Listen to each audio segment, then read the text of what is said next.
एक नया इतिहास लिखेंगे। साथियों नमस्ते, मैं हूं ज्ञानेश वाकुड़कर और आप देख रहे हैं लोक जागर इंडिया चैनल। आज फिर से हम खुल्लम खुल्ला बात करेंगे एक अलग विषय पे। असल में पहलगांव में हमले का बदला लेने के लिए पाकिस्तान पे सर्जिकल स्ट्राइक कर दिया है, उसमें कुछ लोग मरे और खबर आ रही कि उधर से भी कुछ फायरिंग हो गया तो हमारे भी कुछ निरपराध लोग मरे, सिविलियंस मर गए, बच्चे मर गए, महिलाएं मर गई, कुछ घरों का नुकसान हो गया है, उनके हमारे भी हो गया है। ये तो होता ही है, ये तो होगा ही होता, क्योंकि युद्ध ये किसी भी प्रॉब्लम का सॉल्यूशन नहीं होता है।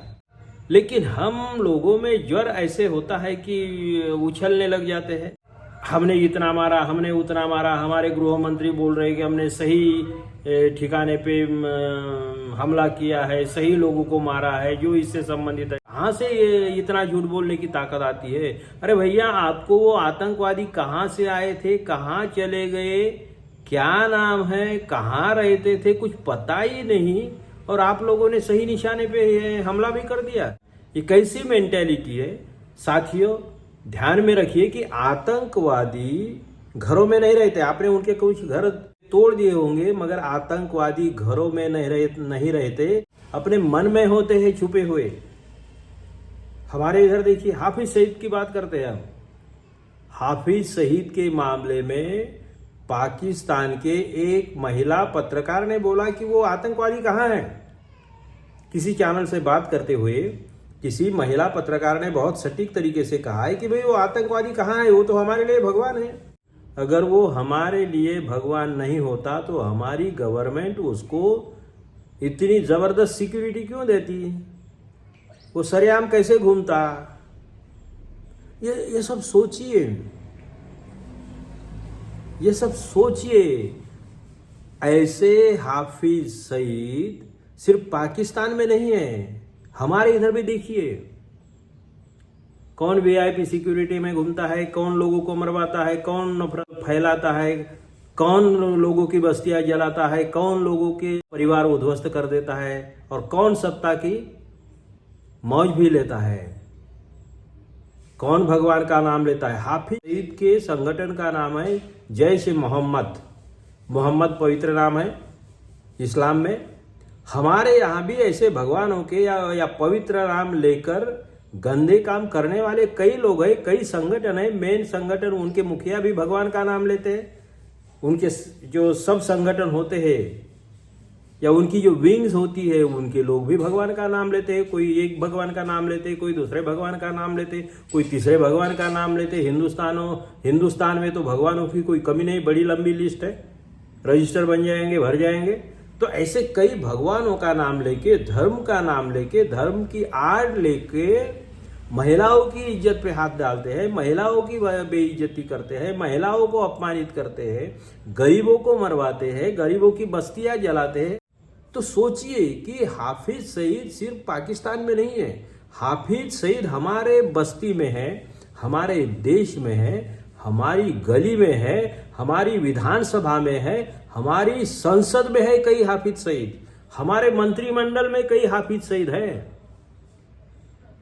हमारे मंत्रिमंडल में भी कई हाफिज सईद है जिनके हाथ में बंदूक नहीं दिखती है, डायरेक्ट बंदूकें नहीं दिखती है, डायरेक्ट राइफल नहीं दिखती है, लेकिन वो वही काम करते हैं जो हाफिज सईद काम करता है। लेकिन इनको ताकत किसने दी? इनको विधानसभा में किसने भेजा? इनको लोकसभा में किसने भेजा? हम लोग ही है। धर्म के नाम पर, जाति के नाम पर, भाषा के नाम पर, प्रांत के नाम पर बलात्कारियों को भेजेंगे, खूनियों को भेजेंगे, तड़ीपारों को भेजेंगे, नफरतखोरों को भेजेंगे। पहलगांव हमले के बाद में सबसे सटीक सवाल अगर करने की हिम्मत किसने दिखाई है सत्ता को, तो वो राज ठाकरे है। हाफिज सईद ये व्यक्ति नहीं है, ये प्रवृत्ति है, ये विकृति है, ये विकृति है। और यही विकृति हमारे देश में भी पल रही है, फूल रही है, 100 सालों से पल रही है। सत्ता के मदद से, सत्ता के आशीर्वाद से फल फूल रही है। महात्मा गांधी जैसे महात्मा को मारने के लिए एक हाफिज सईद नहीं, 10 हाफिज सईद का कलेजा चाहिए, ये बात आप ध्यान में रखिए। महात्मा गांधी के खूनी का आज भी जय जयकार होता है, संसद में जय जयकार होता है, सत्ताधारियों के तरफ से जय जयकार होता है, गोली मारो सालों को ये बात होती है। कोई निषेध नहीं करता, कोई विरोध नहीं करता, बल्कि उनको सांसद बनाया जाता है, किसी को मंत्री बनाया जाता है। तो कहने का मतलब यह है कि ये सिर्फ कुछ लोगों पे हमले करके 20, 50, 100, 5,000, 10,000 लोगों को मार के या मरवा के आतंकवाद खत्म होने वाला नहीं है। यही बात राज ठाकरे ने भी कही है। राज ठाकरे ने सवाल किया है कि ये सिंदूर विंदूर नाम देने से क्या होता है, ये इमोशनल बात है, इससे कुछ नहीं होता है। आपके अंदर में जो प्रवृत्ति है उसको पहले मारना होगा। भाई राज ठाकरे ने ये पूछा है, गृह मंत्री को पूछा है कि भाई आपको ये मालूम नहीं कि ये लोग कहाँ से आए थे, कहाँ गए, आप उनको पकड़ नहीं पाए, उनका कुछ अता पता नहीं लगा पाए, और आप बोल रहे कि हमने सही निशाने पे हमला कर दिया है, सही लोगों से बदला ले लिया है। कहाँ, कौन से लोगों से बदला लेते हो आप, जिनका कोई संबंध नहीं। भाई 1000 किलोमीटर अंदर पीओके के बॉर्डर से 1200 किलोमीटर अंदर अगर कुछ लोग आते हैं तो आपका गृह मंत्रालय क्या कर रहा है, आपको पता भी नहीं। और फिर वापस चले गए, कहाँ गए, हवा में उड़ गए या जमीन में धंस गए, कहाँ है, बादलों में चले गए। और आप बातें बड़ी बड़ी करते हो कि ऐसा मार दिया वैसा मार दिया, तो ये ढकोसलेबाजी नहीं चलेगी। राज ठाकरे ने ऐसे कपड़े फाड़े हैं। उन्होंने बोला कि हमारे प्रधानमंत्री विदेश दौरे में थे जब हमला हुआ था, विदेश दौरे में थे, 27 लोग मारे गए, वो हमारे प्रधानमंत्री लौटकर वापस आए, मगर उधर जाने के लिए उनको समय नहीं मिला, उनको बिहार के चुनाव में जाना। जैसे ही पुलवामा का हमला हुआ और एक पत्रकार ने बोल दिया था कि अब तो सुनामी आ जाएगी, वैसे ही सुनामी आ गई, तो शायद हंस खेल रहे थे। इसका मतलब क्या था? क्या प्रधानमंत्री ये बताना चाहते थे कि यहाँ पे भी छोटी सुनामी आने वाली है बिहार में, अब फिक्र मत करिए, आप निश्चिंत रहिए, हमने जो कुछ भी हुआ है हमने सब बराबर बंदोबस्त कर लिया है या कर लेंगे।